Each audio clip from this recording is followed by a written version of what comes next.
Hey there, everybody. Hey! How are you doing? Welcome into There he is. Extra Time.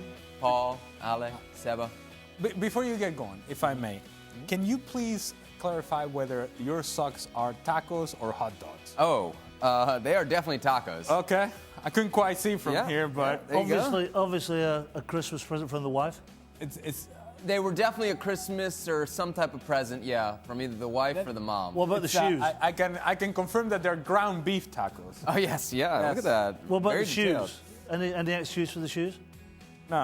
Any excuse for the shoes? My wife probably picked those out too. You guys know I'm not much of a dresser. Let's get to the questions here. We got some good ones.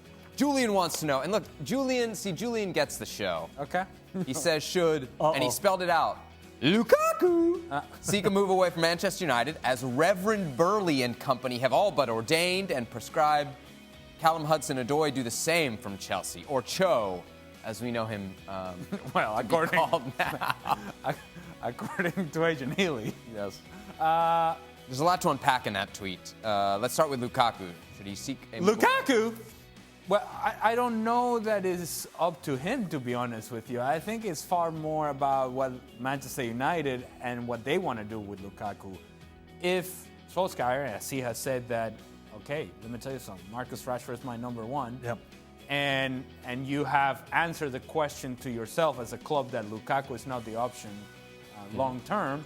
So then you have to imagine that from the perspective of the club, in order to make sure you make room for the next guy, whoever that guy may be, that may just be the answer for you, you have to move on from Lukaku. So it may not have to be Lukaku's choice at the end. What do you think?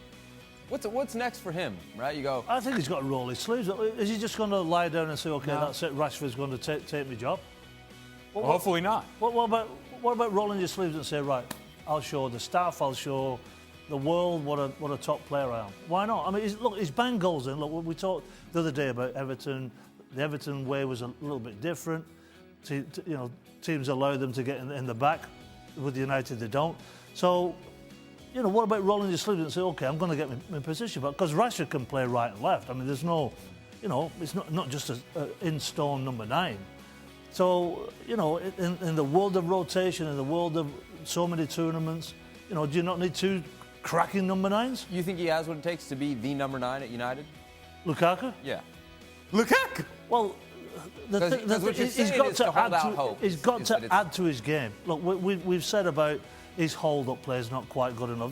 When he gets in, and the number of chances that they create for him, he doesn't put, his ratio is not great.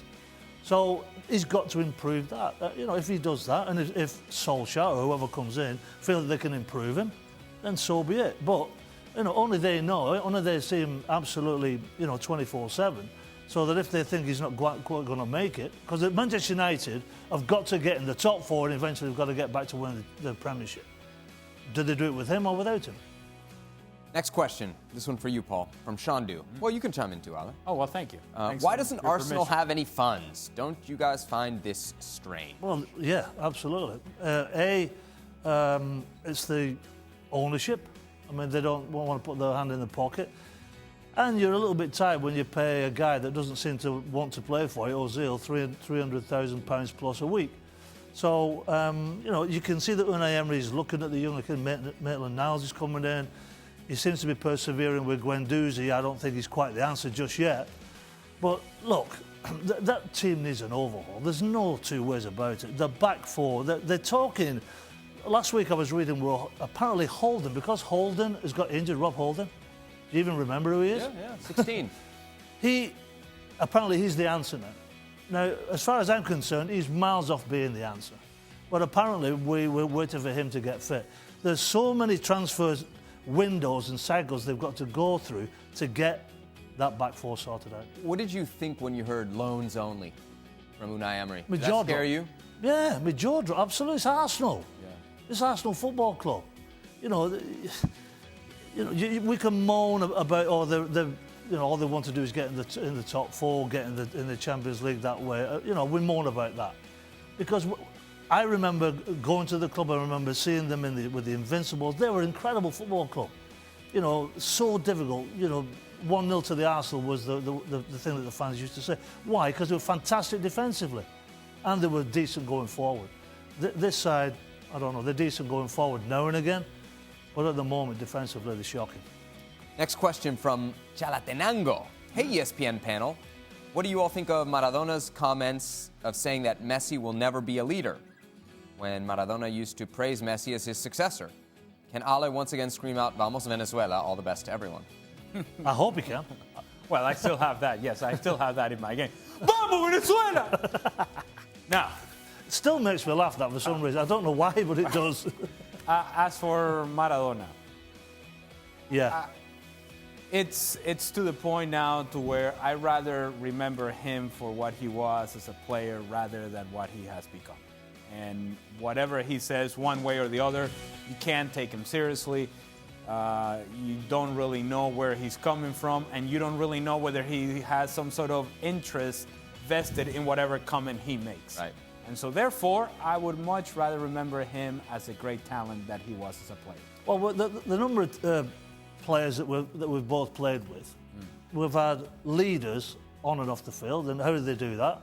You know, the rallying cry, or we have leaders that do it performance after performance after performance.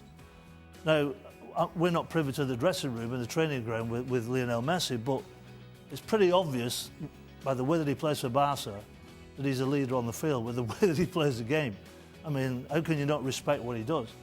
So I'm with Ali. I mean, look, Maradona, a fantastic player, don't get me wrong. The hand of God still sticks in my throat with England, but there's no doubt about his talent. But as far as keep digging Messi out, I think he's backing the wrong tree. And it's unnecessary. It really what's is. the point? And the more that you get after Messi, because Maradona has become a caricature of himself, then the more Messi looks like the good guy. The good guy. And he is. And not only the good guy, but puts him in a higher status. Yeah. You keep bringing his name up. People keep talking about you bringing his name up. It puts Messi, again, at a different level, on a different pedestal. I love this next question from Chris. Here we go. Which player most influenced you to play football? Ale, start with you. Ooh. It's a good one, right? It is a good one. And Maradona would be at the top of that list. I would say that in my early days as a fan, I was a fan of Michel Platini. For France, and at that time, Juventus. And that was indeed some of the early moments that I remember the most. That really makes me feel old. Well, the France of 1982, and then the France that won that won the Euros in '84, and then that did so well in '86. And Platini was the star player for that group. So I would say Michel Platini. Jimmy Greaves. When I was 11, you're obviously going to have to Google. Sorry, I'm going to have to. Did they make a Wikipedia? Or? This guy was an incredible footballer. When you think about the fields that he used to play on in the 60s with Tottenham Hotspur when they were winning championships and FA Cups, eventually went to Europe, played in Milan. He was incredible. His balance was phenomenal. When he got in, you knew the ball was going to the back of the net. He was a true finisher. He was an incredible footballer. And he had a great side to him as well. He's a very, very funny character. When I was a kid, when I was 8, 9, 10. I was back in the day, Paul. I was way back in the day, but have a look at some of the stuff online. He's different level, absolutely different level. Final question, something we touched on in the show, obviously in light of the Spygate controversy in the championship. Babyface wants to know, have any of you ever been instructed to spy? No. No? They wouldn't have sent you, you're not very subtle? No, you don't. No, you don't. You don't send the players to do that. Right. You send somebody else, part of the staff, way back in the line. The guy they don't recognize? Well, the guy that you cannot make a connection as to where he comes from, what is he doing here. Mm-hmm. You have to find, if you're going to send a spy, you got to find somebody that looks like he belongs. At times people have been worried about you spying, though.